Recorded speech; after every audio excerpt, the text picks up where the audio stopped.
Eu já quero começar trazendo uma coisa que parece, assim, de outro mundo, mas não.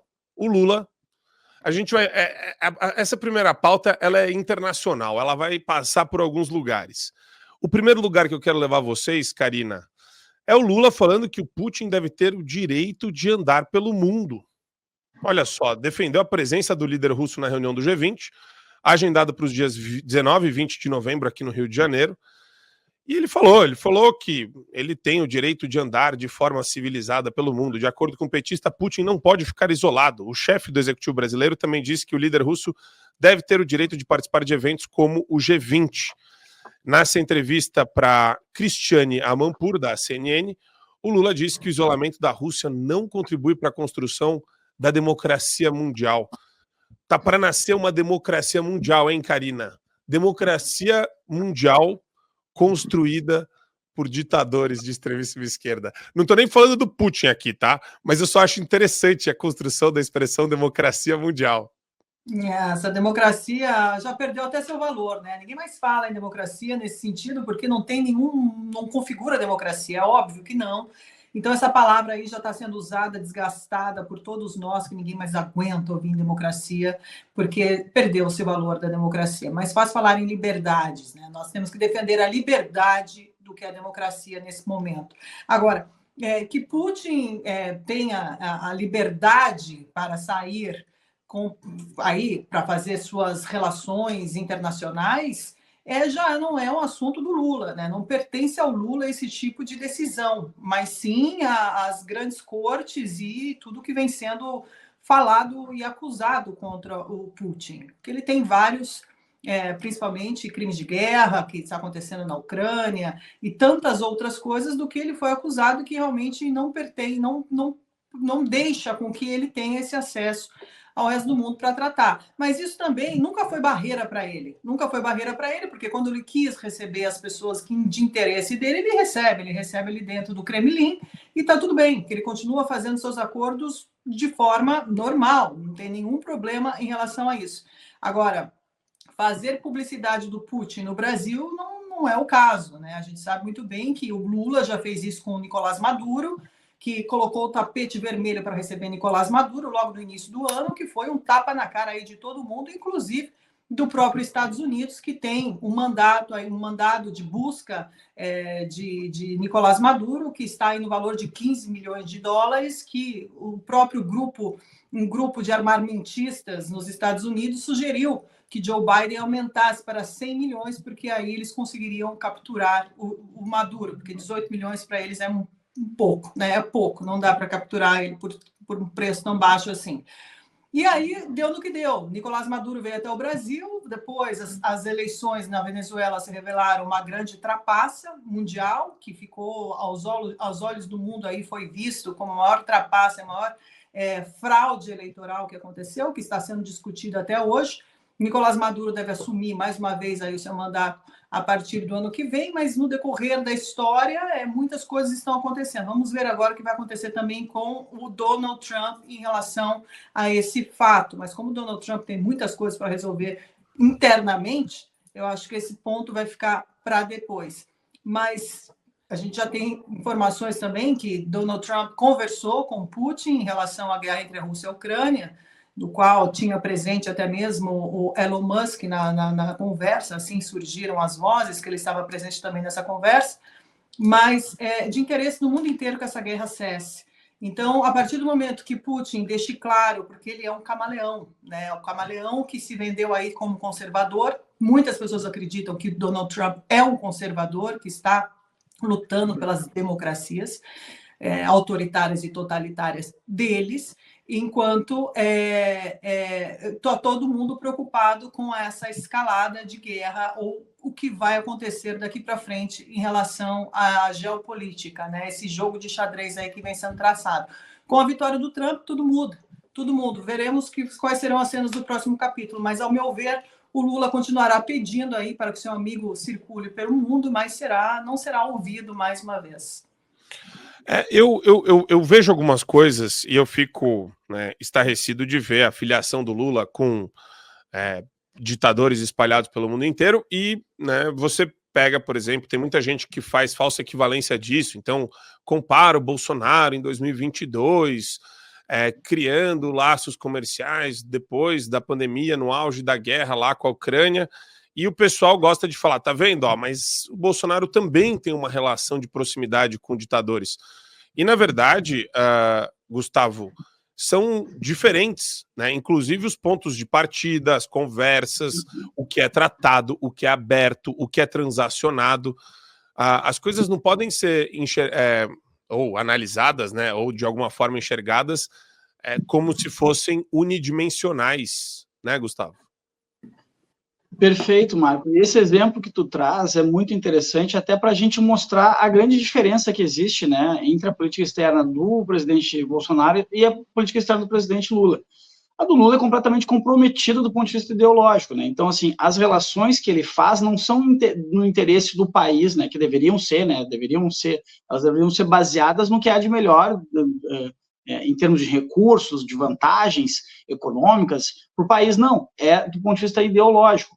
Quando o presidente Bolsonaro né, teve aquela conversa com o Putin em 2022, ali 2021, por causa, né, da questão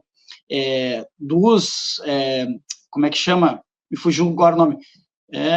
O cara lá da Fossato, o Andrei Guriev. Enfim, era o cara dos fertilizantes. Nossa, dos fertilizantes. A gente foi lá fazer essa negociação, inclusive eu participei dessa reunião em Moscou em 2019 com esse mesmo Andrei Guriev. Era justamente para garantir que o nosso produtor rural aqui tivesse acesso a fertilizantes. Por quê? Para a gente ter aqui segurança alimentar no Brasil, para que a cadeia do agro continuasse funcionando muito bem, porque afinal de contas é ela que sustenta boa parte da nossa balança comercial, inclusive segurança alimentar para o mundo, ou seja, não tem nenhum viés ideológico. Já a política externa do Lula, ela é totalmente comprometida do ponto de vista ideológico, então ele tem aí alianças com Maduro, com os caras lá esses paisecos aí que ele gosta aqui da América Latina, todos eles dominados por ditadores, porque é isso que eles gostam. O Foro de São Paulo tem essa premissa, né, de ser um clubinho de ditadores, do qual o Lula foi um dos grandes artífices. Então, assim, é comprometido ideologicamente, o país não ganha nada com isso, pelo contrário, o Brasil vai se tornando um pária mundial em termos diplomáticos, inclusive no posicionamento do Lula, tanto em relação à guerra da Ucrânia, quanto em relação, sobretudo, à questão Israel-Hamas, assim, que ele se posiciona de forma péssima, continua insistindo nesses erros. Vamos lembrar que pouco antes da eleição dos Estados Unidos, ele foi capaz de dizer que se o Trump assumisse, seria o nazismo com outra cara. Depois teve que voltar atrás com o rabo no meio das pernas, porque, afinal de contas, a ideia que eu faço é o seguinte: todos esses líderes mundiais é como se aquele estava no recreio da escola e o professor saiu. Agora o professor voltou, eles vão ter que se comportar muito bem. Então a gente vai ver, como diz a Karina, cenas dos próximos capítulos, mas eu tenho certeza que vão haver diversos recuos aí, sobretudo na questão retórica também, né? Essa coisa muito fanfarrona do Lula falar demais. Agora vocês vão ver que ele vai ficar bem pianinho e vai botar o rabinho no meio das pernas, porque agora papai Trump voltou. E ainda tem um vídeo que eu queria compartilhar com vocês, que é surreal. É literalmente um negócio de outro mundo aqui. Um comentarista, acho que num painel da CNN, um cara pró-Kamala, ele fala o que vocês estão prestes a ouvir agora. Tá legendado, a gente pegou um vídeo com legenda e queria transmitir para vocês. He's lived up to so many of the promises he's made. There's one promise left that he could fulfill, being a